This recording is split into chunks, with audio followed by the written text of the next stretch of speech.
Hi, my name is Hera, and I just turned 18 about a week ago.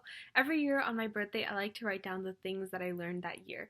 And so at 17, I feel like I learned a lot of really valuable lessons that everyone should learn. And I'm really grateful that I was able to learn them at a pretty young age. So I wanted to just make this video going through those things. If you're a teenager, you're going to be 17 or, whatever age you are, I think these are things that everyone should know. First one is really obvious. It's just that gratitude is everything. Learning to be grateful for everything I have in my life has honestly changed my life so much. It makes you so much of a happier person. Just finding gratitude in the little things like geese crossing the street. How awesome is that? That there's just geese crossing the street. It's so cute. It can be anything for you. For me, those little things really make me so grateful to be here, to be able to appreciate it. But there's so many other things like the fact that you have like an amazing bed to sleep on and you have a family. It can be different for you, whatever it is. Just finding things that you're thankful for and basking in that happiness. We take a lot of it for granted and we just saying, oh yeah, I'm thankful for it. But really take time to think about how happy that makes you, how lucky you are to have it, and just take in as much happiness as you can from that. I find that really helps me a lot. The next one is, it is always going to be a work in progress. You are a work in progress for the you are a work in progress for the rest of your life, and you're gonna get better and better every single year. Here's the thing, I hate when people say, high school, those are gonna be my golden days. Like, I'm always gonna look back and be like, oh, those are the best days of my life. No. If you think one period of time in your life is gonna be the best time of your life, I don't know. To me, that seems really sad. I think you have to have the mindset that it's going to continuously get better and better. And I was talking to my sister about this, and she was saying that it's actually true that happiness increases with age. They've done studies on this. So I think, for all my teenagers out there, teenage years, your brain is all crazy.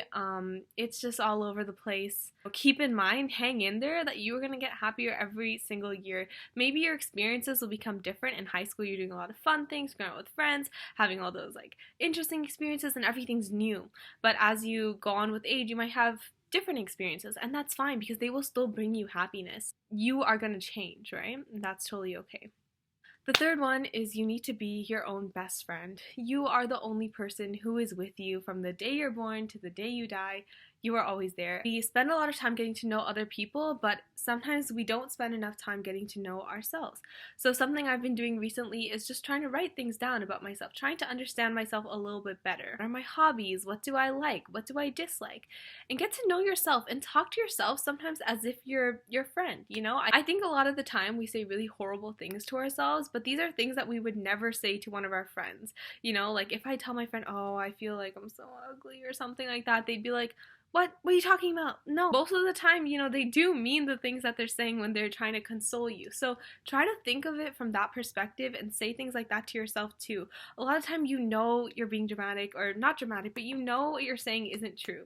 And you're saying these horrible things to yourself and it's not true. So I think you gotta be your best friend. You're with you forever. Every time you go out, you should be able to enjoy your own company, and that's something I've really gotten to do recently, especially with like Corona and like all the lockdowns and everything. It's just really learning to enjoy my own time and my own company and getting to know myself as much as possible. This one was a personal one. I don't know how much it applies to you, but I learned that I really appreciate my family. As a teenager, I feel like you can really lose sight of these things. You are so focused on your own life and your own anxieties, and as a teenager, everything in the world is the worst thing to ever happen. It is so catastrophic all the time. And that made me feel like when I was a teenager, I'm still a teenager, but in the 13, 14, I felt very alone, and I felt like I couldn't really depend on people. But now I'm learning to realize that my family has been there for me the whole time.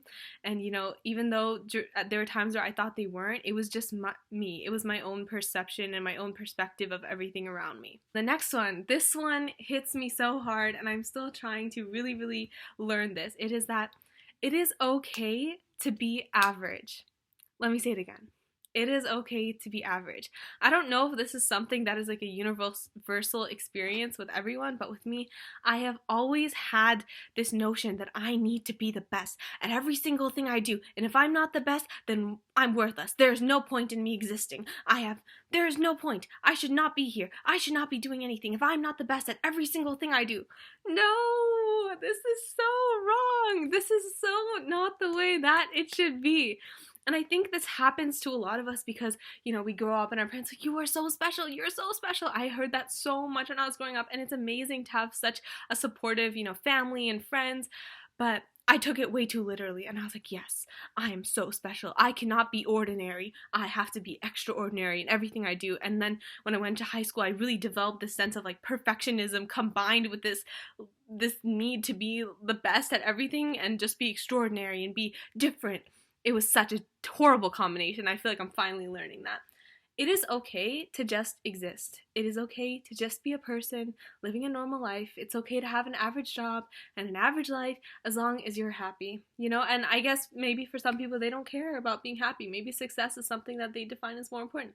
That's okay too. I think, everyone can define their success differently. That's actually one of the other points I'll talk about. But, for me, it was really a hard pill to swallow that it's so okay to just be normal. My whole life I was just like, oh no, like I have to be like this famous writer, or I have to be super smart and be smarter than everyone else. And whenever I had a class and there'd be someone who knew more than I did, I would freak out. And especially with online classes, I feel like, I don't understand what's going on a lot of the time. And then when I go to the in-person classes and people know what's going on, I get so flustered and I'm like, oh, everyone knows what's happening. Why don't I know? I'm supposed to be super smart. I'm supposed to be good at everything. What's going on?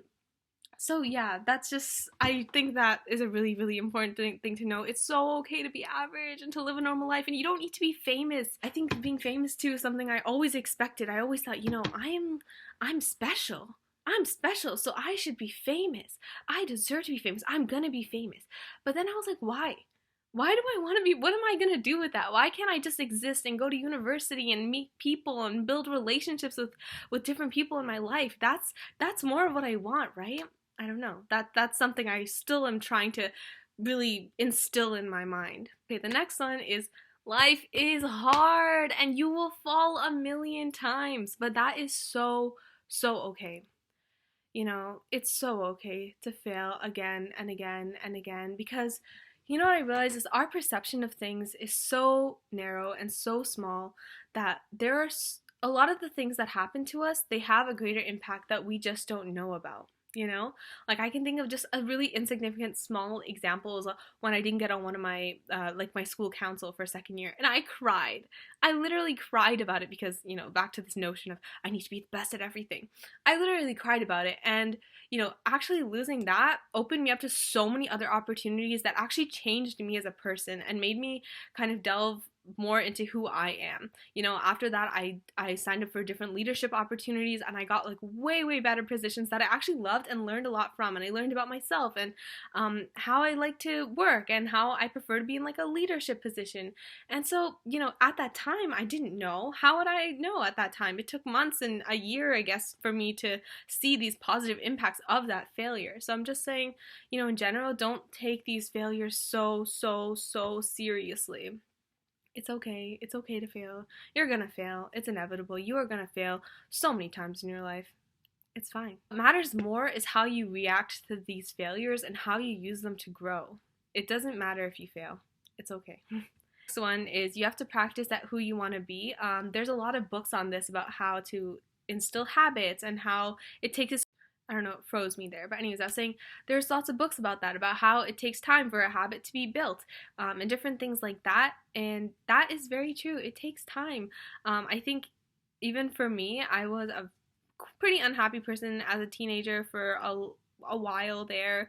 But I kind of fell into being a little bit unconfident, a little bit shy. Not a little bit. I was very shy when I never had been shy before for the rest of my life until high school.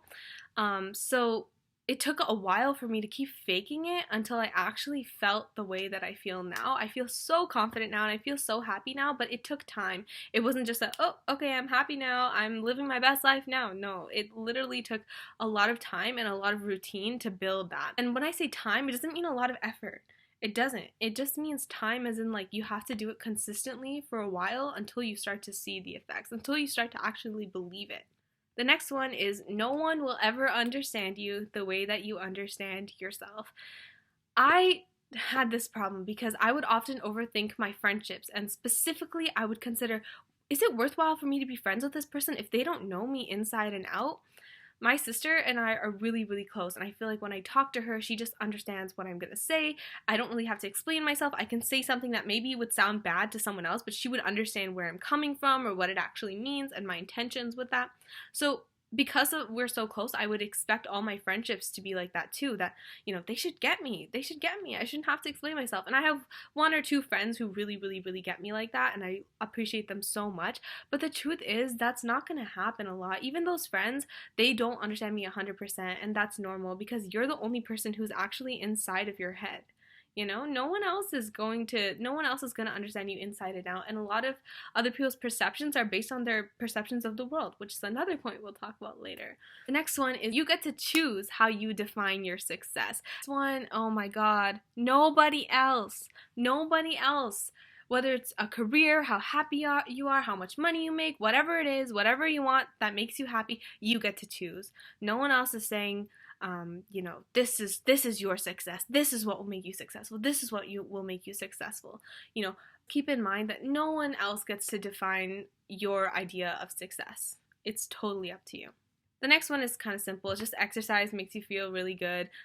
Makes you feel, as in like me, because I wrote this in my diary, but I think that's also a pretty important point. It can be hard to start, and I'm not a very active person, as you can see, but I like running. I really, really like running. It makes me feel really good, even though, I started because I was like, oh, I want to lose weight and blah, blah.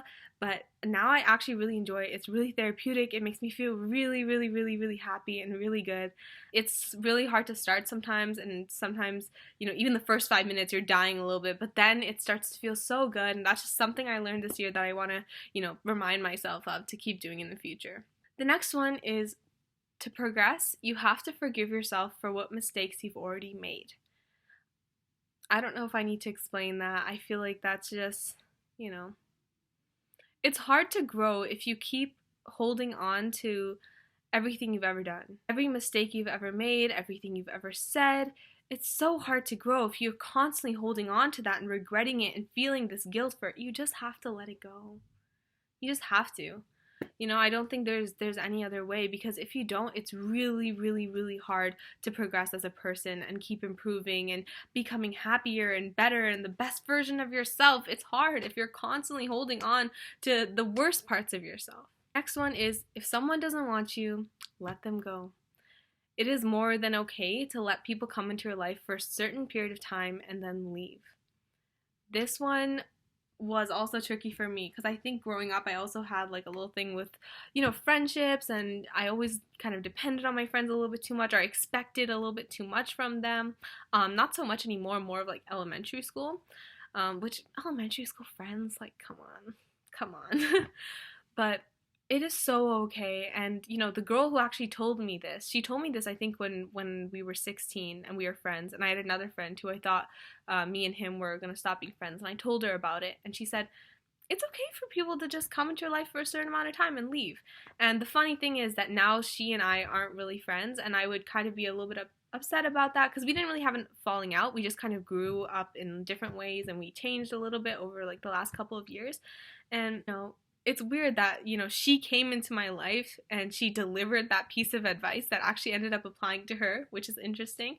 But, I think it applies to a lot of things, and it's making my life a lot easier in that way of just saying, it's okay. It's okay to just know someone for a certain while. Maybe they were just meant to teach you something for a little bit, and then they needed to go, and they needed to move on with their life, and you need to move on with your life. And that's okay. Next one is, stick with people who make you feel good about yourself but keep you in check.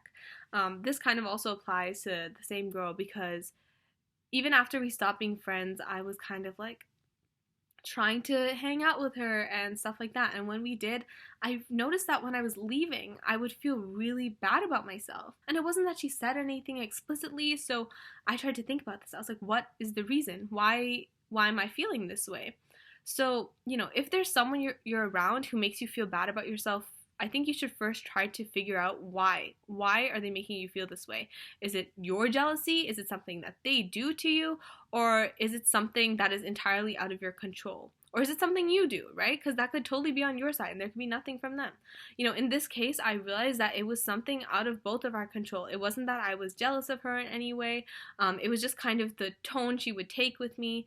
I felt like she was looking down on me a lot, even like subtly, and that would kind of manifest into my head and make me feel bad. So, that's okay. Then you can leave. It's okay to do that. Stay with people who make you feel good about yourself. You don't want all these people on a low vibration in your life constantly making you feel bad. It's not worth it. It's really not. So once you've figured out what the reason is, you should decide whether you'll be changing something on your part to make it work or don't, and leave. It's okay to let people come into your life and leave, just like I said earlier. Next one is I need to stop apologizing for who I am. And I notice I do this a lot. I constantly tell people, oh, I'm sorry, I talk a lot, I'm sorry, I talk a lot, I talk too much, I talk too fast, blah, blah, blah. That's just a little example. I'm sure there are worse things that people say. I probably say not even realizing it yet, but it's okay. Your friends are friends with you for a reason. If they don't like a part of you that is important, then it's okay. You can just let them go, For example, talking too much. If I was constantly talking over other people and interrupting, then that's something I need to fix on my part to be a more respectful person and a better listener and a better friend. But if it's something that is just a part of you, if it's just that I get very eccentric, I get very passionate, and my voice gets really, really high when I'm excited like this, and I would always apologize for it. But why? It's just a part of who you are. It's literally fine. So I'm going to stop apologizing for that, because also most of the time people don't even notice these things, and then you apologize for it, and then they're like, what are you even talking about? Like, I never noticed that, and even if I did, I wouldn't care. Don't, just stop. It's okay to be who you are. You are who you are. Unless you're a jerk, then maybe fix that. But the next one is confidence will transform your life. Oh my god, confidence will transform your life. I don't think I even need to say anything about that. It's just true. You just have to force yourself. Even if you don't believe it, you just have to be like, I am awesome. And I am living my best life, and I'm smart, and I'm cool, and I'm pretty, and I'm, I already said smart, and I'm lacking words. Anyways, the next one is number 16. We define ourselves through the perceptions others have of us. And this isn't a good thing, but this is something I realized. It's tricky to stop, I've noticed that some of my friends, they think I'm so smart. They're like, oh my god, you are so smart. Like, help me with this, help me with that. You're so intelligent. You only listen to classical music. You're such a nerd. And then my other friends don't have that perception of me at all. I'm just me. I'm just kind of the funny one, the eccentric one, the one who's more likely to do weird things in public. But then this other group is like, oh, she's so timid, she's so serious. It's weird, right? And I was confused. I was like, what is going on? Because why do these people think of me this way and these people think of me the other way? And I think this applies to everyone. I'm sure everyone has this. Their parents might see them a different way. Your friends might see you a different way. And this can also make it tricky that when those people are together, you're kind of like, who do I be? It's because we base ourselves and who we are in those situations based on what other people think of us. So I would see that when I'm with that certain group of people, I would act more nerdy. I would act more smart. And then when I'm with the other group, I'd act more eccentric and more fun. So I think this is something that we need to stop doing. To a certain extent. I guess to a certain extent it's fine because, that's how group dynamics work. That's okay. That's how, but I don't know. I don't know about this one. It makes me feel very weird. Let me know what you think about it. I don't know. I think it's tricky to stop, but it's something I really want to work on, at least internally. I want to stop defining myself the way that other people define me. And that's why I'm doing things like writing out who I am and spending more time with myself and getting to know me for me instead of what other people think of me. Number 17, I'm going to add one more at the end just because I really want to talk about it. But number 17 is think of life as a video game. So this is something I've thought of a lot and I say a lot to my friends. if you're playing a game, like for example Sims, you wouldn't make safe, boring choices all the time. I think of my body and your body, everyone's bodies, as a vessel that you're kind of just in. You're inside of it, right? And it's kind of like your avatar in a game. So play the game and have fun while you're doing it. Don't just make boring choices all the time, because you wouldn't play a game like that. That's just how I like to see life, you know? We have the ability to do so many things. It's kind of amazing, right? I don't know. Like, you know, when you get a game and it's like, oh my god, like, you can make the sim do so many different things. It's like, we can do that too. We can do so many different things. I don't know if I'm explaining this well, but that's just something that really, really resonates with me. Resonates with me? Does it, can I say it resonates with me if I'm the one who wrote it? I don't know, but that's just something I like. Why was I sitting so close to the camera this whole time? I should have been over here. Ciao. Anyways, the last thing is something my drama teacher said to me. This is, we already went through the 17. Those were the 17 things I learned at 17. But now I just want to say one other thing, because I was talking to my drama teacher because they're really just like life counselors. And one thing he said to me was he read something. He said that a teenager's brain is kind of like a building under construction. And you know, this is because obviously it's preparing you for your 20s and the rest of your life. It's still developing a lot. And he said that, you know, when buildings, there's a lot of different things to think about in a building. You know, there's like plumbing, there's electrical, there are all these different factors. And he said, you know, sometimes to finish the plumbing, you have to shut off the electric. Now, as a teenager, your brain doesn't know what's going on. It just sees that, oh, the electric has been shut off. The plumbing is starting to work, and it's under progress, but the electrical's not working. And you don't know. You don't know what's going on up there. It's just like, everything is just craziness, and you don't know what's going on in your brain as a teenager. So please take it easy. Being a teenager is hard.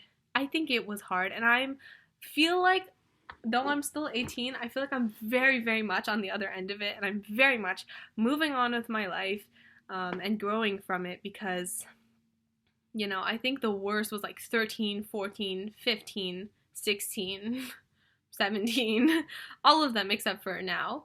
Being a teenager is rough. I wish you the best of luck. And yeah, those are the 17 things plus one little thing that I learned at 17, and I hope you learned something too.